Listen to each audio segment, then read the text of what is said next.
Hello বন্ধুরা, সকালবেলা আজকে ঘুম থেকে উঠে পড়েছি। এখন তো চলছে অম্বুবাচী, সবাই জানো। তার মধ্যে আজকে আবার ছিল দশহারা। তো এবার দশহারাতে তো আমাদের মানে এই বাড়িতে নিরামিষ হয়। আমার বাপের বাড়িতে হতো না, আমার বাপের বাড়ি বাঙাল বলে। কিন্তু এই বাড়িতে ঘটি বলে এদের এই নিয়মটা আছে। তো এই নিয়মটা থাকার জন্য আমি আজকে উপোস করেছিলাম, কিন্তু নিজের মন থেকে চাইনি বলে আমি আর পুজোটা দিইনি। তো আমি আজকে বানিয়েছিলাম হচ্ছে, দেখো, কাঁচা লঙ্কা নিয়েছি, এর মধ্যে কাজু, কিশমিশ, একটু চারমগজ, টমেটো, পোস্ত আর 4টে এলাচ দিয়েছি। এইটা পেস্ট করে নিয়েছি। আর তার সঙ্গে এদিকে বানিয়েছিলাম, দুধ বসিয়ে দিয়েছি। আমার ছেলে হঠাৎ করে বলছে, মাম্মাম সেদিন যেরকম পায়েস বানিয়েছিলে সেই পায়েস খাবো। তো ছেলে বলেছে, করতে তো হবেই। তো পায়েস খেতে চেয়েছে বলে আমি ওই জন্য ওকে বললাম যে সিমুইয়ের পায়েস। তো বললো হ্যাঁ সিমুইয়ের। তো আমি আজকে ওর জন্য আবারও সিমুইয়ের পায়েসটা ওকে বানিয়ে দিলাম। ও দেখলাম ভালোই খেলো।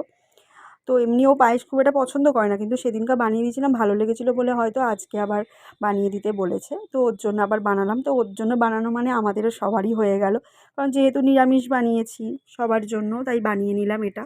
তো আমার বর আবার এইসব একদম পছন্দ করে না, লুচি খাবে। কিন্তু আজকে আমি যদিও লুচি বানাবো না, আজকে একটা জিনিস বানাবো। সেটা হচ্ছে, দেখো, আমি একটু আমুল দুধকে ফুটিয়ে নিয়েছিলাম, তার মধ্যে ইস্ট দিয়েছি। ইস্ট দিয়ে নুন চিনি দিয়ে ফার্মেন্ট হতে রেখে দিয়েছিলাম। এটা হয়ে গেছে। এবার এটা দিয়েই ময়দাটা মেখেছিলাম আজকে নানপুরি বানাবো বলে। আর এদিকে সকালবেলা আমার ছেলের আর আমার জন্য একটু টমেটো, সোয়াবিন, আলু, কাঁচা লঙ্কা দিয়ে বানিয়েছিলাম ডালিয়া। অনেক দিন পরে আজকে ডালিয়া খেলাম, কারণ দুবেলা ময়দা খেতেই পারবো না, অসম্ভব। তো সেই জন্য রাতের জন্যই আর কি নানপুরিটা মেন বানাচ্ছিলাম।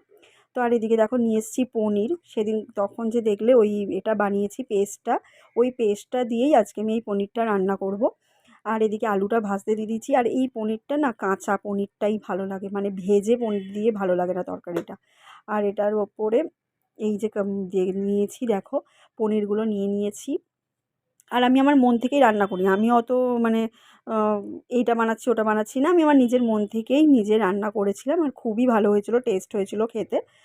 আর আমি পনির আবার খাই না, আমি মাটন খাই না, পনির খাই না। এগুলো আমার শাশুড়ি আবার খায়, দুজনের আলাদা আলাদা হয়ে গেছে। আমার শাশুড়ি আবার পনির, মাটন এগুলো খেতে ভালোবাসে, আর আমি এগুলো একদমই খাই না, আমার ভালো লাগে না। তো আমি ওই জন্য আলু দিয়ে নিয়েছিলাম, যে আলু আর ঝোলটা দিয়েই আমি খাবো বলে।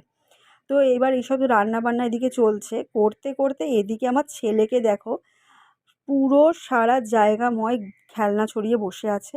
আর এদিকে আমি আবার রান্নাঘরে গেলাম, রান্নাঘরে গিয়ে কাসুরি মেথি দিয়ে পনিরটা নামিয়ে নিলাম। আর এবার করে নিয়েছিলাম হচ্ছে নানপুরি।